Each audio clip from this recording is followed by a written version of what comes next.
республике есть горький опыт, в котором был Айсен Сергеевич одним из основных участников. Это фонд САПИ. Фонд САПИ работал более 10 лет и ни разу не отчитался. По свидетельствам бывших директоров, все оригиналы документов хранились в головном офисе фонда, который позже, по версии САПИ, то утонул в реке Вилюй, то сгорел в гараже.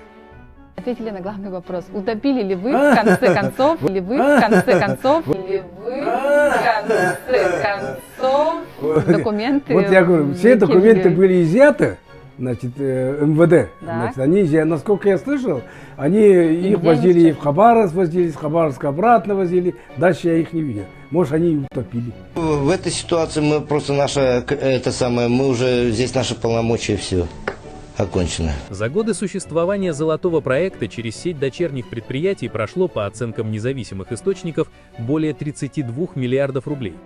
Я не бедный, но никакой не олигарх.